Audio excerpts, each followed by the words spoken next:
Welcome to Pachehra Talks. It's been a while. Well, I've been busy in switching my job. I'm not in Rackspace anymore. And I've joined a new organization named Now in Tech. It's an interesting organization and a wonderful team, learning new things here and lots of challenges. So that's why it's been very hectic and very busy couple of months. I still am, but this is something that I'm exploring right now. So thought to create a video out of it for my own learning and for anyone who gets benefited out of this. So let's get started learning machine learning. Wow, learning machine learning. Yes, this is a very first introductory video where we'll try to understand a couple of things. So let's start with the agenda. So what we gonna learn in this introductory video of machine learning? Well, as the name says, introduction. So of course, we will establish what is machine learning first, and then why it is here, what problem it is solving, the benefits that it is providing us. And then we'll try to learn what are different types of machine learning. And finally, what are the process involved in the machine learning life cycle? So it's a brief introduction, which will give us a perspective before we start Azure machine learning. So let's get started. So very first is, what is machine learning? Well, it's a branch of artificial intelligence that enables computers to learn and make decisions without being explicitly programmed, like in traditional programming ways. And how we make computers to learn? With the help of data, right? So it is more or less like teaching anyone or infant to recognize shapes or fruits or colors, ultimately giving data points. It is like you show the infant or a child various objects and tell them it is square or it is red, yellow, blue, or it's a circle or it's apple. Over time, the infant begins to identify these shapes, colors, or fruits. Similarly, in machine learning, we train computers with data to predict and make decisions. The same example, if we apply on machine learning, it is like we will give a lot many images to machine, like this is apple, this is apple, this is apple, this is apple, various kind of photographs from various angles, and then we'll ask the computer what fruit it is, because machine has already learned this is what the apple is. It will tell you it's apple. Okay, so it makes sense a little bit, not much, because we are newbies, we are beginners, we're trying to develop our perspective, we're trying to understand, grasp the concept behind it. So as the name says, machine learning, it's machine which is learning on the data to predict and make decisions. Very simple, right? Now I think we are good with machine learning, and let's see what is there in the next slide in our agenda. It is about why machine learning is here. It's fine, there's so many things around, but we're not using everything. So what problems this machine learning is solving, and how things were actually happening prior to machine learning, right? So we need to understand before we start using anything, what challenges this new thing is solving for us. So there are many examples that I have highlighted here just to understand it properly. So before machine learning became a significant part of our technological tools, many tasks were completely manually using traditional programming methods. And here are some examples which will help us to understand the importance of machine learning, to understand how it can help us develop the perspective where we can apply it. Let's start with the data analysis. So, before machine learning, data analysis was largely a manual process. I know it seems very tough, hard, burning eyes, and very less outcome. That's so true. Analysts would comb through data sets manually and use basic statistical techniques to uncover insights. This was a time consuming process and often only scratched the surface of what the data could reveal. With machine learning, we can automatically process large data sets and uncover deeper insights. Machine learning algorithms can spot complex patterns and trends that humans might miss or might take 1,000 days to figure it out because it's too big, helping business make more data-driven decisions on time. Recommendation systems. Another example. Let's see about that. Before machine learning, recommendation systems were rudimentary. For example, an online store might recommend products based on their popularity or maybe price or their relation to the user's previous purchase. Today, with ML, these systems can analyze a user's behavior and preferences in real time, providing personalized recommendations that increase engagement and sales. Email filtering. In the past, spam filters were rule based. You might have applied those kind of rules on your email, right? They used a set of manually created rules to identify spam, like looking for certain keywords. This approach was not always accurate and couldn't adapt to new spam tactics. Machine learning changed this by allowing systems to learn from a large number of examples, improving the accuracy of spam detection. Far better than applying rules manually now and then or forever. Fraud detection. Fraud detection used to be reactive process that happened after the fraudulent activity had taken place, and it heavily relied on manual investigation. With machine learning, predictive models can spot unusual patterns in transaction data, allowing potential fraud to be detected and prevented in real time. Yes, that's what matters, time. Speech recognition. Earlier, speech recognition systems were based on hard coded rules and were often inaccurate. ML, particularly deep learning, has greatly improved the accuracy of speech recognition systems, leading to virtual assistants like Siri, Alexa, and Google Assistant, which can understand a wide range of natural language commands. It enables you to do things that can't be possible manually. We'll discuss all the examples in later slides if possible, but for now, it empowers you, and you see that in your everyday life, like spam filtration or fraud detection. So let's see what we have in the next slide. It's okay. Of course, types of machine learning, because now we know what is machine learning. Now we know how this is helping us, what challenges it's sorting out and helping us, the benefits that it provides. Now let's try to get little deeper, a one layer, and see types of machine learning. Okay, so there are three types of machine learning: supervised learning, unsupervised learning, and reinforcement learning. And we are seeing this from the perspective of absolutely beginners.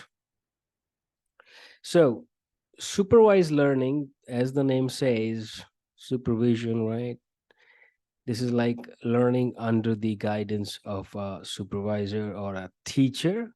In supervised learning, we provide the machine with input data or labeled or features and the corresponding correct output. Yes, correct output, so that it could learn. The machine learns the relationship between the input and the output during the training process and uses this learned relationship to predict the output when new input data is given. It's called supervised learning because the model is learning under the guidance of the training dataset, similar to a student learning under teacher's supervision. So this kind of learning is supervised learning right here. Now, let's take an example. Consider an email spam filter. We could train a supervised learning model by providing it with many example emails along with the labels indicating whether each email is spam or not spam. After learning from these examples, the model can then easily predict as accurate as possible, depends on the training, of course, whether a new email is spam or not. Of course, we need a huge amount of data for that, for the accuracy. Now, unsupervised learning. As the name says, supervisor has gone, there is no teacher. So, in unsupervised learning, the machine is provided with unlabeled input data. It's just data. There is no output. There is nothing labeled. Just go feeding in the data and ask and stating machine, go figure it out. What to figure out? Patterns, interesting patterns, right? And that can be done with the help of algorithms, right? There are like many algorithms. If you talk about, it's provided by you can build your own, but there are so many available on Azure machine learning that you can utilize.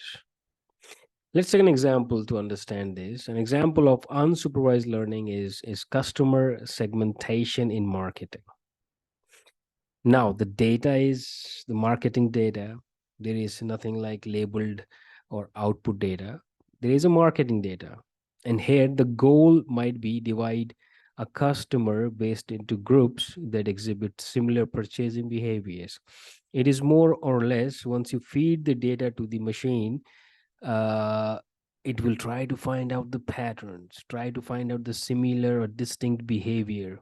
And accordingly, it will cluster the or it will group the people or the data, right? We don't tell the model how to separate the customer. It figures out on its own how to group customers or how many patterns are there on the basis of similar purchases or the basis of less amount or higher cost, anything. Now, the third is the reinforcement learning. You guys are hearing about Chat GPT a lot. So, reinforcement learning will be interesting. If you hear about this, you'll see how ChatGPT is actually trained. So, reinforcement learning is about interaction and exploration. The model, often called an agent, learns by interacting with its environment, receiving rewards for correct actions and penalties for incorrect ones. Over time, the agent learns to make decisions that maximize its total reward. Let's take an example. Reinforcement learning is often used in training game playing AI. For example, in a chess game AI, the model exports different moves and sequence of moves, receiving a reward when it wins a game and a penalty when it loses. Over time, the model learns to make the moves that are more likely to lead to winning the game. There are high level descriptions and examples, these that we discussed. Each of these types of machine learning can be further divided into subtypes. And there are also other types of machine learning that combine elements of these three. The specific type of machine learning that's best for the particular task depends on the nature of the problem and the available data, because without data, what would machine learn, right? So it's time to check the process or the life cycle, the things that needs to be done to perform the machine learning. All right, so let's break it down, the process of machine learning into its main steps, as you see here. Because without data, there is no learning. So, very first point, of course, is collecting data. This is the first step in the machine learning process where you gather data relevant to the problem you're trying to solve. In our spam detection example, the data might be collection of emails, each labeled as either spam or not spam. The keyword is relevant data. If you want to find out whether it's spam or not spam and you are giving a data which has nothing to do with the email, of course you won't get anything. Processing data or pre-processing data. Real world data is often messy and incomplete and coming from various sources. Pre-processing includes cleaning the data because it's messy, it's incomplete, it's coming from various sources, handling missing data, removing duplicates, converting categorical data to numeric data. A lot many things needs to be done to clean the data, normalizing the data, and possibly extracting features which could be utilized to get the output, or simply machine learning. Once the data is clean, we got to split it. And why are we splitting it? Just to know what machine learned, is it actually correct? We usually split our data into training set and a test set. The training set is used to train our machine learning model, and the test set is used to evaluate its performance on unseen data. A common split might be 80% of the data for training and 20% for testing. Because without test, you cannot predict whether machine learned the right way or wrong. For example, you gave infant or child so many colors you taught, but until you started asking whether what color is this, you don't know whether the child got it correct or not. It is more like testing, and the testing, when you know the result already, correct result, only then you can test, right?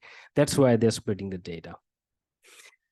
Already now selecting a model. There are many types of machine learning models available, and the choice depends on the problem and data, like decision trees, support vector machines, or neural networks. There's so many.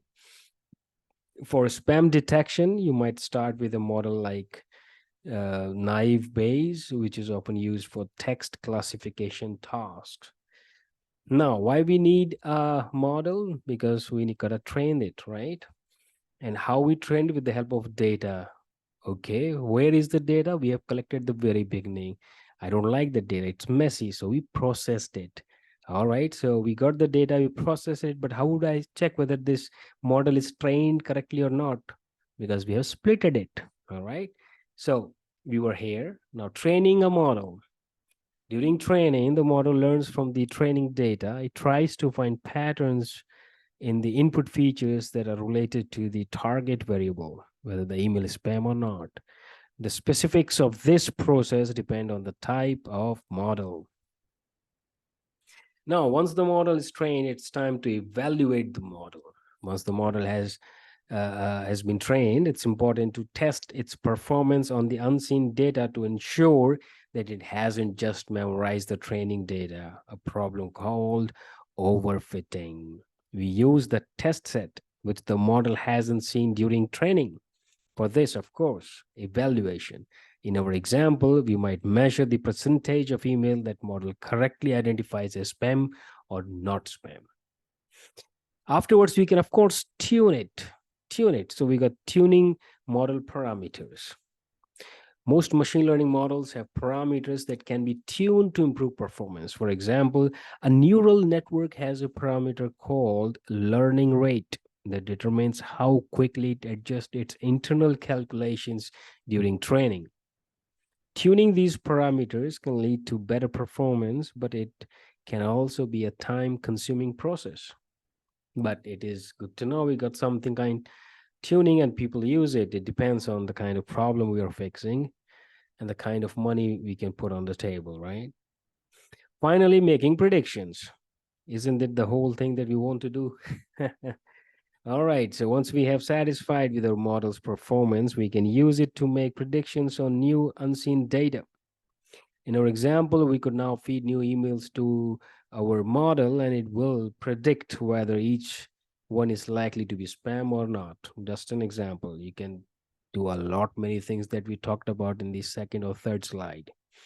Remember, this is the most important part. These steps are a general outline of the process, and the specifics can vary depending on the problem, the data, and the type of machine learning being used. But overall, this process forms the backbone of machine learning task.